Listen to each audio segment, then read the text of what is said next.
You know that moment when you find yourself thinking, man, is it worth it to keep going? Well, there comes a time when you have to stop and ask yourself, when do I stop fighting for someone? Because fighting for love is beautiful, but there comes a time when the battle is only on one side. And then, well, then things go downhill. You know that thing about everything has a limit? Well, that's no different in relationships. And here we're not talking about something superficial like patience limits. I'm talking about that emotional limit, that invisible line that, when crossed, starts to really hurt. At first, we even turn a blind eye, because, those who love have a way of overlooking flaws and betting on the other person's potential. But over time, if things start to get too heavy, what was supposed to be love becomes sacrifice. And that, my friend, is where the danger lies. Think about it. Have you ever had the feeling that you were giving more than you were receiving? Or worse, that you're losing yourself in this constant attempt to please the other person? That's a clear sign that you've overstepped your boundaries. But the worst thing is that it often takes us a while to realize it, and when you do, you're already so involved, so exhausted, that getting out of this situation seems impossible. The problem is that the more you wear yourself out, the harder it is to see the value you had before the relationship. We get confused. We think that if we give up a little more, if we give in just once more, things will get better.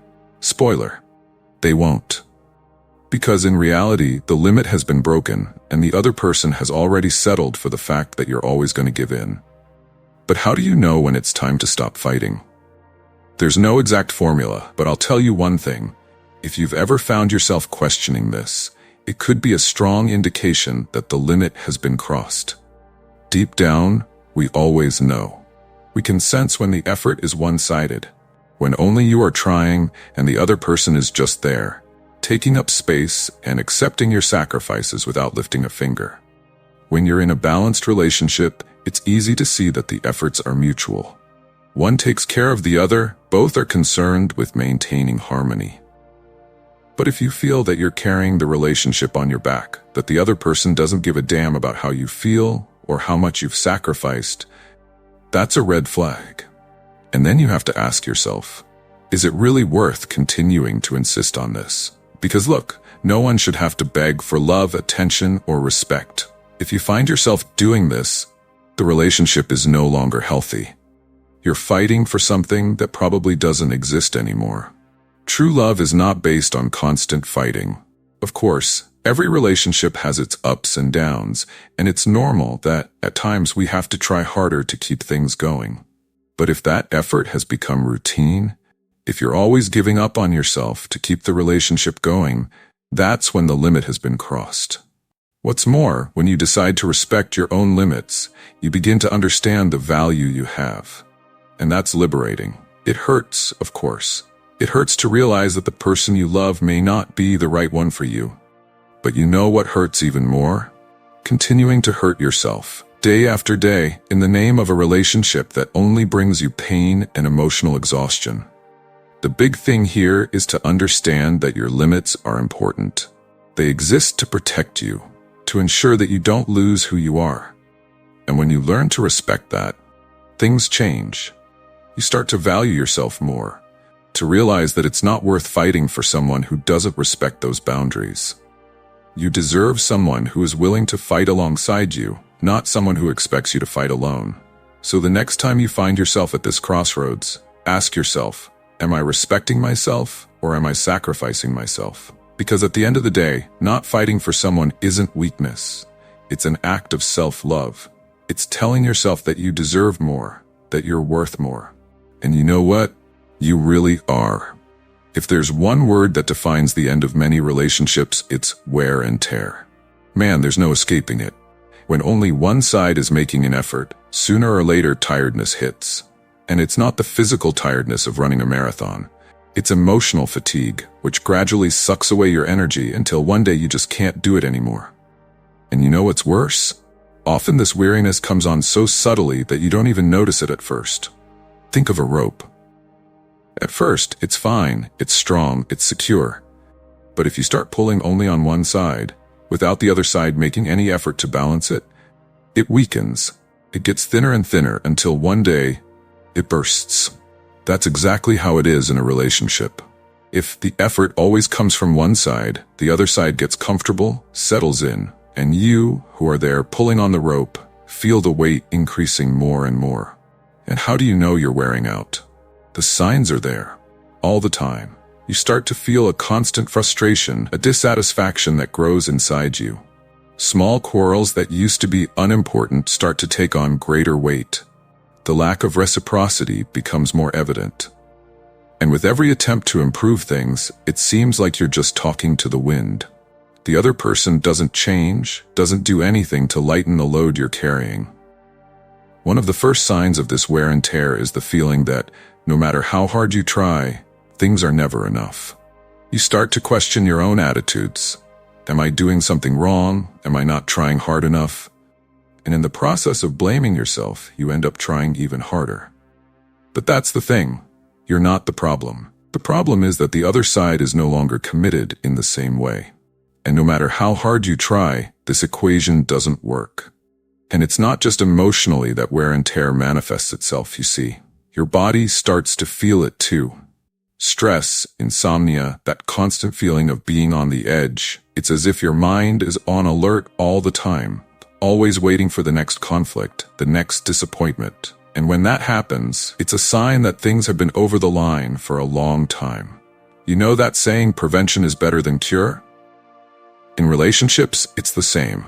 If you start to feel that you're wearing yourself down more than you should, it's time to stop and think, is it worth continuing? Because, look, fighting for something that isn't bringing you happiness is like running on a treadmill. You get tired, but you keep going. And the worst thing is that this weariness is often not recognized by the other person. While you're standing there, exhausted, the other person seems calm, as if nothing is happening. And that, my friend, hurts more than anything. The wear and tear is real, and it doesn't go away overnight.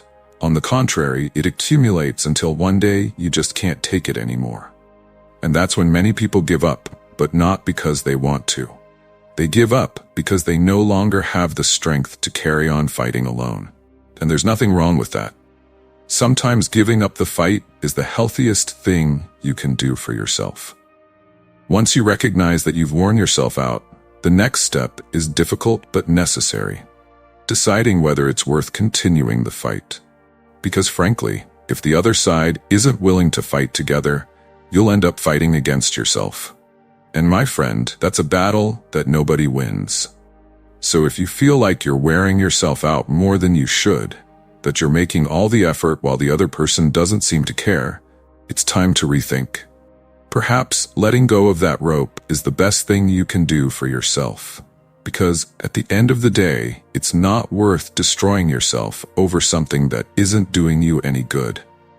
And look, sometimes it's only by letting go that you find the peace you're looking for. Talking about letting someone go is never easy. It's that thing that everyone knows is sometimes necessary, but in practice, it hurts too much. It's no use. It's like we have to take a piece of ourselves. But even though it's painful, this decision is often the only way out for you to regain peace. And look, this pain shouldn't be seen as weakness or defeat. Quite the opposite. Sometimes letting someone go is the greatest proof of strength you can give. You get attached, you know? We cling to the memories, to the good times, to that idea that if we try a little harder, everything might work out. And that's normal, after all. Nobody starts a relationship expecting it to end. But the truth is that however difficult it may be, fighting isn't always worth it. Sometimes the relationship has reached a point where insisting will only cause you more pain. And at that point, the best thing you can do is to have the courage to let go. But how do you deal with this pain? Because let's face it, saying you need to let someone go is one thing. Actually doing it is quite another. The heart doesn't understand logic, and the mind keeps going over everything, making you remember the good times, the promises, the plans. And in the process, you start to ask yourself, am I making the right decision? Isn't it worth trying one more time? This questioning is part of the process. You're always going to be afraid that you're giving up too soon. But you know, sometimes what we need isn't one more try. What we need is to recognize that this person is no longer the same as before, that the relationship has changed, and that insisting on it will only prolong the suffering. The pain of letting go is not just about losing the person. It also involves losing that idea of what the relationship could be. And that hurts. And you know what? It's okay to feel pain. It's okay to suffer for letting someone go, even if you know it's the right choice. What you can't do is let that pain hold you back. Because look, staying stuck in a relationship that is no longer good for you is like living with an anchor. It prevents you from moving on, from growing, from opening up to new possibilities. And deep down you know that. But even so, the pain of letting go paralyzes you. If you're going through this right now, I know it feels like the end of the world. I know you think you'll never get over this person, that things will never be the same again, and in a way they won't. But that's not necessarily a bad thing. When you let someone go, you make room for new experiences, new people, and above all, for reconnecting with yourself. Because often, in the midst of a stressful relationship, we end up losing who we were. You know that feeling of not recognizing yourself anymore? Looking in the mirror and not knowing who that person is? That's right. That's one of the things that hurts the most in a relationship that isn't working. You mold yourself so much to the other person, you wear yourself out trying to keep the relationship going, that you end up distancing yourself from yourself. And when you finally decide to let the person go, as well as dealing with the loss, you also have to rediscover who you are. And this process, although painful, is liberating. Because little by little, you realize that life goes on.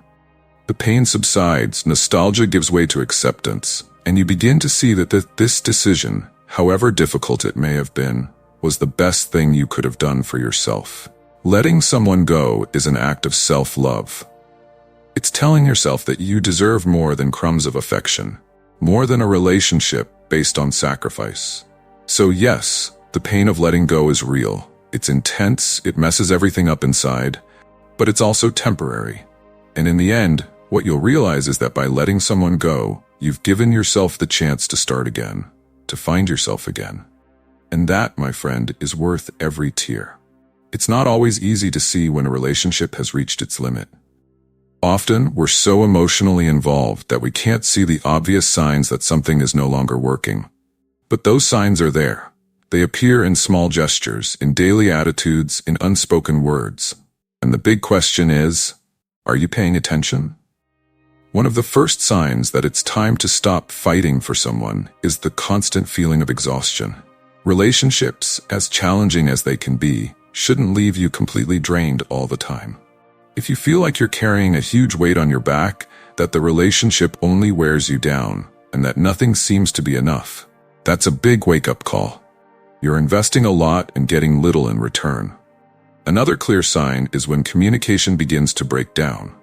In the beginning, you talked about everything, shared your ideas, feelings, and concerns. But now it seems that every conversation turns into an argument, or even worse, there is no conversation at all. Uncomfortable silences take over, and dialogues are replaced by monologues. You try to talk, you try to explain, but it seems that the other person is no longer interested. And that hurts, because communication is the basis of any healthy relationship. When it disappears, it's an indication that something is very wrong. And that's not all. A lack of reciprocity is also a huge sign that things aren't right. Relationships require exchanges, and that doesn't just mean gifts or material gestures. It's about effort, dedication, and mutual care. If you feel like you're giving your all and the other person doesn't care, it's time to reevaluate. You can't sustain a relationship on your own. You can't always do everything with the other person in mind and never feel that this care is reciprocated. It's also important to pay attention to your own behavior. Have you changed? Have you changed to the point where you no longer recognize yourself? If you've started to give up your own desires, your dreams, and even your values just to try to keep the relationship going, that's a clear sign that something is very wrong. When a relationship requires you to cancel yourself out, to stop being who you are in order to please the other person or avoid conflict, it's an indication that you're already losing yourself. And when you lose yourself, it's hard to find your way back. Another important point. When you realize that you feel more relief than happiness in the other person's presence, it's time to reflect. In the beginning, everything was joy. You couldn't wait to see each other. Spending time together was the highlight of the day. But over time, this has changed. Now, the other person's presence causes you anxiety, discomfort, and what was once pleasurable has become an obligation. If you feel relieved when the other person isn't around, that's a clear sign that things are no longer working as they should. And of course, you can't ignore the emotional impact that a frayed relationship can have. If you start to feel constantly sad, anxious, or even depressed because of your relationship, it's time to stop and think. Love shouldn't be a source of constant suffering. Of course, all relationships have their ups and downs, but when sadness becomes the norm and happiness the exception, something is very wrong. And often, this emotional impact starts to spill over into other areas of your life: work, friendships, mental health. You start to lose focus, energy, and the will to do other things, because the relationship is sucking everything out of you. These signs, however painful they may be, are indications that perhaps the time has come to stop fighting. Stop insisting on a relationship that, instead of making you grow, is pulling you down. And look, recognizing these signs is not a failure. Quite the opposite. It's an act of courage. Because often we're so afraid of being alone or of admitting that things haven't worked out that we prefer to keep hurting ourselves. But the truth is that life is too short to waste our time and energy on something that isn't good for us. And sometimes the best thing we can do for ourselves is to stop fighting, accept that that person is no longer our partner on the journey, and move on. It may seem like the end of the world at first, but over time, you'll realize that it was the best decision you could have made. So if you're noticing these signs in your relationship, don't ignore them. Pay attention, reflect, and if necessary, have the courage to let go. Because at the end of the day, you deserve to be in a relationship that makes you feel complete, not empty. When we reach that critical point in the relationship where we realize that it might be better to stop fighting, guilt comes out in full force. And it's not just any guilt, it's that weight on your chest that makes you question all your decisions. Did I do enough? Did I give up too easily? Did I not try my hardest? These thoughts invade your mind, and suddenly you find yourself caught between the fear of giving up and the anguish of continuing in something that no longer makes sense. The guilt of throwing in the towel is one of the biggest barriers to moving forward. This is because society, movies, books, and culture in general sell us the idea that if you really love something, you go all the way. That giving up is synonymous with weakness, selfishness, and a lack of love. But the truth is that, in many cases, giving up is the bravest act you can take. It's not about loving less or being unable to face problems. It's about knowing how to recognize that love, however strong it may be, is no longer doing you any good. Often, guilt also comes because we think the other person will suffer. We cling to the idea that if we stop trying, the other person will be devastated, and that pain will be our responsibility. But what nobody talks about is that maintaining a relationship where only one person is fighting is much crueler than breaking up. Because when you pretend that everything is fine, when you keep trying to fix what can no longer be fixed, you're giving yourself false hope. You're putting off the inevitable. And in the end, the suffering will be even greater. Another source of guilt comes from the fear of judgment from others. We worry about what our friends, family, or even society will think. Oh, but you seemed so happy. You were such a beautiful couple. Why did you break up? These comments weigh on us because they make us feel that we failed, that we weren't able to maintain what others expected. But deep down, the only person who can really judge this situation is you. Only you know what you're going through. Only you understand the depth of what you're going through. And if you feel you've reached your limit, that's what matters. Letting go of someone you still love is undoubtedly one of the most painful things you can do. Because, unlike ending a relationship where love has ended, here, love still exists. But as much as it exists, it's not enough. Not in this format, not with the current conditions. And accepting that hurts. It hurts a lot. It's like you're giving up a dream, a promise for the future, all those plans you made together. But as hard as it is, letting go is also liberating. It's allowing you both the chance to find happiness in a way that in that relationship is no longer possible. And although this isn't easy to see at first, over time things start to make more sense. You realize that stopping fighting is not synonymous with failure, but with maturity. Because deep down, the greatest love you can have is love for yourself. If you're feeling guilty about thinking about leaving the relationship, stop and think, is this really your fault?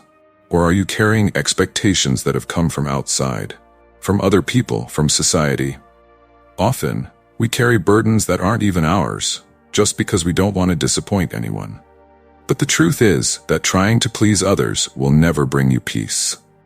It's also important to remember that letting go doesn't mean erasing what we've experienced.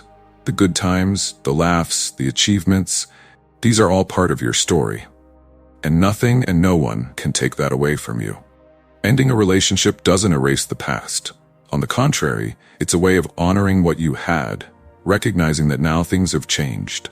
And that's okay. Life is made up of cycles, and some of them, however painful, have to come to an end. So when the guilt hits, when you start to question whether you're doing the right thing, remember, letting go of someone is not an act of cowardice. It's an act of love. Love for yourself, for your mental health, for your well-being. It's the decision to move on, to make room for the new, to allow both you and the other person to find true happiness, whether alone or on new paths. In the end, letting go is an essential part of the growth process. And as difficult as it may be, you'll realize that the freedom that comes after letting go is what, deep down, you've always been looking for. When you finally decide to stop fighting for someone, something incredible happens. You make room in your life for new opportunities for personal growth. That's right. By giving up a relationship that doesn't bring you happiness, you allow new paths to open up. And it's on these new paths that you begin to rediscover yourself and flourish like never before. Finally, when you stop fighting for someone, you take a significant step towards your personal growth. Each experience, each challenge, and each discovery become essential pieces in the puzzle of your life. Growth is continuous, and there are no limits to what you can achieve. So embrace this phase. It's full of possibilities and can take you to places you never thought possible. So, are you ready to take the next step? Remember, the journey of letting go of someone isn't just about the end of a relationship, it's about the rebirth of who you are. Each experience, each lesson learned, brings you closer to the life you want to live. Don't be afraid to allow yourself to be free, to explore new horizons, and to love yourself first. The future is full of possibilities, and you have the power to shape it. If you enjoyed this content and are ready to take the next steps on your journey of self-discovery and building healthy relationships, don't forget to subscribe to the channel. Here, you'll find more tips, reflections, and inspiration for living the life you deserve. Join us in this community where we support each other to grow and evolve. Click on the subscribe button and turn on notifications so you don't miss any videos.